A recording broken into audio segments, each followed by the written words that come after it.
Hello दोस्तों, मैं अपने यूट्यूब चैनल ज्ञान स्टडी 99 में आप लोगों का बहुत बहुत स्वागत करता हूं।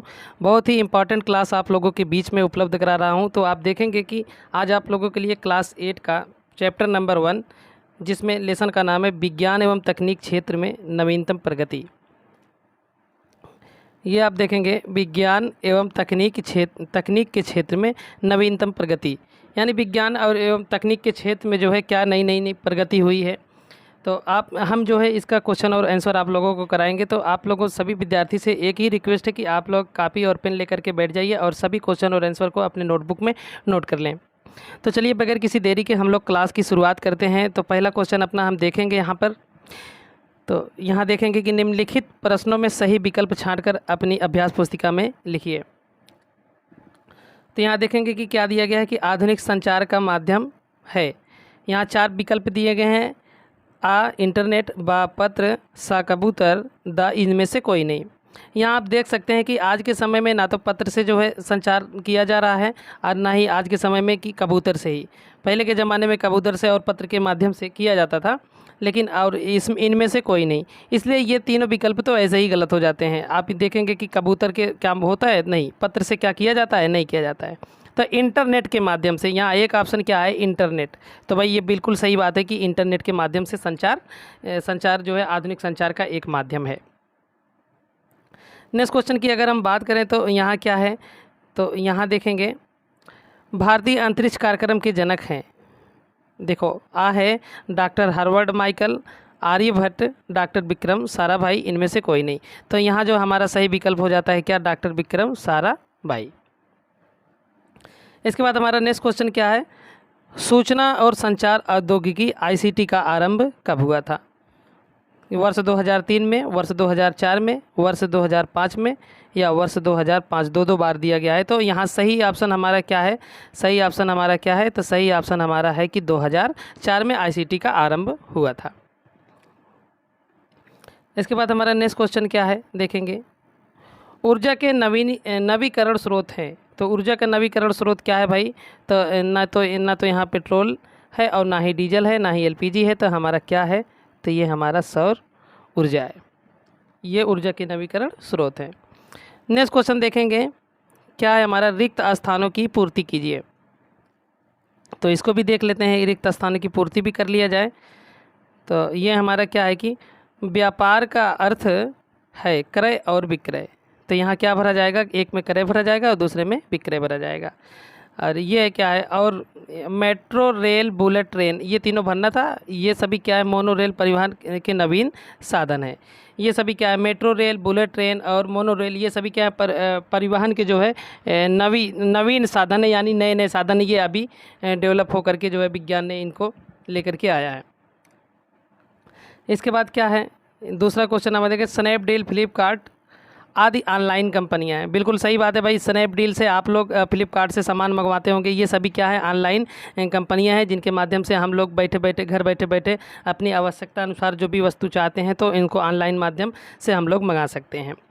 इसके बाद हमारा देखो नेक्स्ट क्या है, तो आईसीटी का आरंभ 2004 में हुआ। बिल्कुल सही बात है, आईसीटी का जो आरंभ है 2004 में हुआ था।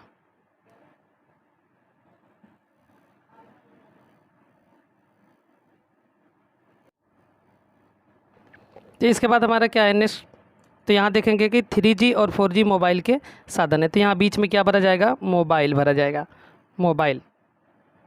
यहाँ 3G लिखा है तो इसको आप गलत कर लेंगे। 3G नहीं होता भाई, 3G होता है। 3G और 4G होता है।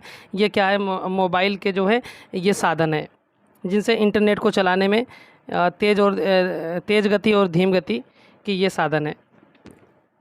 आजकल तो जो है आज आधुनिक युग में सबके पास मोबाइल है। तो ये 3G और 4G आप आसानी से खुद समझ सकते हैं कि क्या है ये।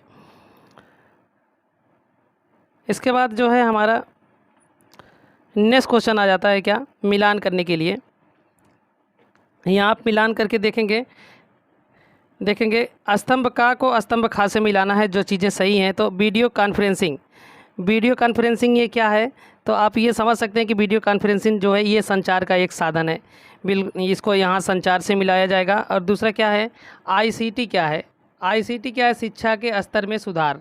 शिक्षा के स्तर में सुधार के लिए आईसीटी का गठन 2004 में किया गया, ये आपको पता है। IRS क्या है? तो IRS क्या है? भारतीय सुदूर संवेदन उपग्रह का एक नाम है। इसके बाद हमारा क्या है, रक्षा एवं प्रतिरक्षा किससे संबंधित है? तो रक्षा एवं प्रतिरक्षा जो है वो DRDO से संबंधित है। इसके बाद भूरी क्रांति किसके लिए हुई थी? तो भाई भूरी क्रांति जो हुई थी वो उर्वरक के क्षेत्र के लिए हुई थी। ये आप लोग आसानी से मिलान कर लिए होंगे। इसके बाद हम चलेंगे कुछ अगला नेक्स्ट पॉइंट देखेंगे अपना, और दूसरा क्वेश्चन देखेंगे कि निम्नलिखित प्रश्नों के उत्तर एक शब्द में दीजिए। तो भाई निम्नलिखित जो प्रश्न है इनके उत्तर हमें एक शब्द में देना, तो चलिए ठीक है, वो भी बात ठीक है, एक शब्द में दिया जाएगा। तो यहाँ देखेंगे राष्ट्रीय अनुसंधान समिति का गठन कब हुआ था? तो ये देखिए भाई यहाँ क्या दिया गया है कि उत्तर हमारा है 1962 में। तो राष्ट्रीय अनुसंधान समिति का गठन जो हुआ था वो 1962 में हुआ था। इसके बाद हमारा नेक्स्ट क्या है कि क्षेत्रफल विकास कार्यक्रम के अंतर्गत किसका प्रक्षेपण किया गया था? तो क्षेत्रफल विकास कार्यक्रम के अंतर्गत जो है ये बैलिस्टिक और प्रक्षेपास्त्र, ब्राह्मोस, सुपरसोनिक मिसाइल और आकाश मिसाइल, इनका जो है प्रक्षेपण किया गया था। इसके बाद हमारा क्या है ग वाला, तो 20वीं सदी के सर्वाधिक सफल ऊर्जा के स्रोत क्या थे? तो 20वीं सदी के जो सर्वाधिक जो ऊर्जा के स्रोत थे वो क्या थे? तो ये हमारे हैं क्या क्या, सौर ऊर्जा, एक मिनट, सौर ऊर्जा, पवन ऊर्जा और जल ऊर्जा, ये सभी 20वीं सदी के सर्वाधिक सफल ऊर्जा के स्रोत थे।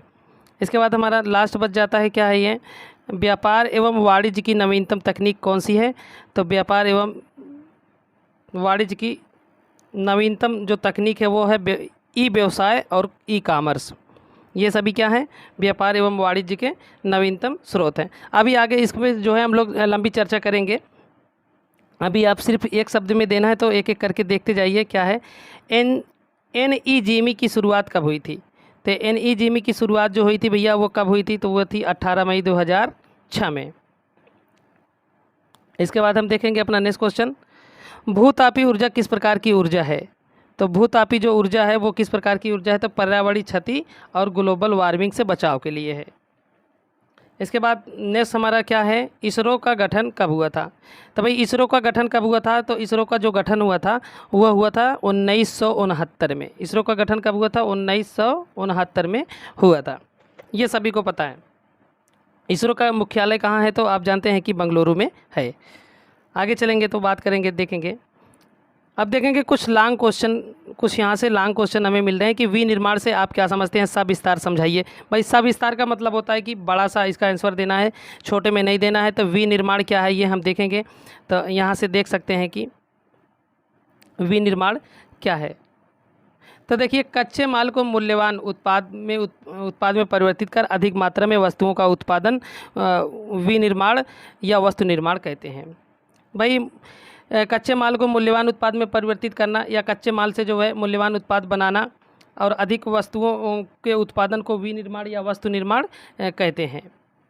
इसके बाद क्या है हमारा कि विनिर्माण से तैयार माल उपभोक्ताओं द्वारा किया जाता है।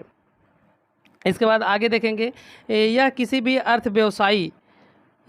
अर्थव्यवसायी संपन्नता का जनक होता है। राष्ट्रीय विनिर्माण नीति में राष्ट्रीय और निवेश क्षेत्रों की स्थापना, व्यापार के नियमों का युक्तिसंगत और सरल बनाना, बीमार इकाइयों को बंद करने की व्यवस्था को सुगम बनाना, औद्योगिक प्रशिक्षण और कौशल उन्नयन के उपाय का बढ़ाना और विनिर्माण इकाइयों और संबंधित गतिविधियों में अंशधारिता पूंजी लगाने के लिए प्रोत्साहित देना शामिल है। तो भैया यहाँ बहुत आपको समझ करके जो है इसका आंसर करना है। तो यहाँ आप समझ सकते हैं, सबसे मुख्य बात यही समझ लीजिए कि कच्चे माल को मूल्यवान उत्पाद में परिवर्तित कर अधिक वस्तुओं का जो उत्पादन किया जाता है वही होता है विनिर्माण या वस्तु निर्माण कहते हैं। और ये जो है कौन तैयार करता है? विनिर्माण से तैयार माल उपभोक्ताओं द्वारा उपयोग किया जाता है। तो जिन उपभोक्ता को यानी जिन लोगों को ज़रूरत होती है वही इसका उपयोग करेंगे, और यह किसी भी अर्थव्यवसाय की समृद्धता का जनक होता है। इसके साथ साथ अगर आप देखें तो इसके बाद हम अपना नेक्स्ट क्वेश्चन देखेंगे। तो इसको आसानी से आप लोग पढ़ लीजिएगा, समझ में चीज़ें आ ही जाएंगी सही तरीके से। तो हमारा नेक्स्ट क्वेश्चन है,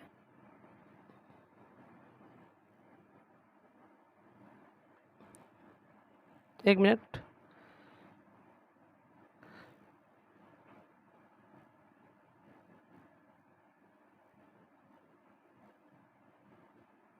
हाँ चलिए देखेंगे आगे। शिक्षा के क्षेत्र में ICT की क्या भूमिका है?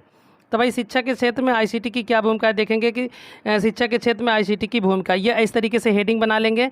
इसके बाद क्या है, शैक्षिक अवसरों को विस्तृत करने, उच्च शिक्षा के क्षेत्र में उल्लेखनीय विकास एवं शिक्षा की गुणवत्ता को बनाने के लिए आईसीटी एक प्रभावशाली साधन है। तो यहाँ आपको सीधा सीधा बता दिया गया है कि क्या उच्च शिक्षा के क्षेत्र में उल्लेखनीय विकास या शिक्षा की गुणवत्ता को बढ़ाने के लिए जो है आईसीटी जो है एक प्रभावशाली साधन है।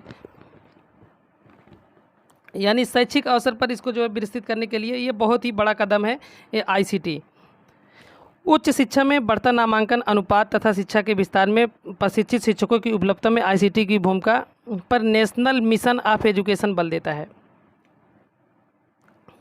तो इसके अंतर्गत स्मार्ट स्कूलों एवं ई किताबों को बढ़ावा दिया जा रहा है। तो भाई आईसीटी के अंतर्गत क्या आते हैं, तो आईसीटी के अंतर्गत जो आता है कि ये हमारे ई किताब और ई किताब आता है, स्मार्ट स्कूल आते हैं, ये सभी क्या है, इनमें जो है बढ़ावा मिल रहा है एजुकेशन के संबंध में। जैसा आप समझ सकते हैं कि आज हर जगह जो है सभी चीज़ों में कंप्यूटर का इस्तेमाल और तरह तरह के, यानी सरकार तक सारे सिस्टम को स्कूल से जो है सरकार तक ताकि पहुँचती रहें।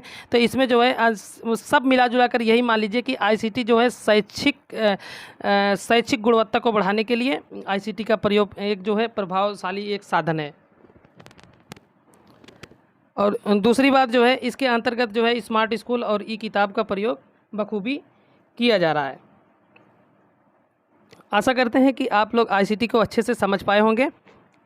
इसके बाद हमारा नेक्स्ट क्वेश्चन क्या है कि ई गवर्नेंस क्या है। ई गवर्नेंस क्या है, तो भाई इसको भी देख लेंगे कि ई गवर्नेंस क्या है। भाई देखिए, अगर ज़्यादा डिटेल से हम बात करेंगे तो यहाँ वीडियो बहुत ज़्यादा लंबी हो जाएगी, जिससे जो है आपको फिर ज़्यादा वीडियो लंबी रहती है तो बच्चे पूरा देखते नहीं, भाग जाते हैं वहाँ से।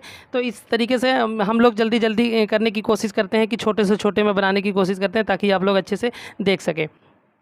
तो यहाँ देखेंगे कि ई गवर्नेंस क्या है, तो उत्तर देखेंगे ई गवर्नेंस सरकार आम नागरिकों के लिए उपलब्ध सुविधाओं को इंटरनेट माध्यम से उपलब्ध करना ना ई गवर्नेंस या ई शासन कहलाता है। तो भाई ई गवर्नेंस वो है जो सरकार द्वारा आम नागरिकों तक पहुँचना या उनको जो है इंटरनेट की सुविधा के माध्यम से सारी सिस्टम को उपलब्ध कराना, वो क्या कहलाता है, ई गवर्नेंस या ई शासन कहलाता है। इसके बाद हमारा नेक्स्ट क्वेश्चन क्या है, ई गवर्नेंस की आम जीवन में क्या उपलब्धियाँ हैं। तो भाई ये भी एक लॉन्ग क्वेश्चन है, तो इसको भी देखेंगे कि क्या क्या उपलब्धियां हैं। तो एक एक करके देखेंगे यहाँ। तो देखेंगे कि ई गवर्नेंस की आम जीवन में उपलब्धियां, इस तरीके से आप हेडिंग कर लेंगे। उसके बाद देखेंगे शासकीय सेवाएं और सूचनाएं ऑनलाइन उपलब्ध। तो ई गवर्नेंस की वजह से जो है शासकीय सेवा और ये सूचना ऑनलाइन जो है उपलब्ध कराया जा सकता है। दूसरा क्या है, शासन प्रणाली को पारदर्शी, कुशल तथा जवाबदेह बनाई जा सकती है।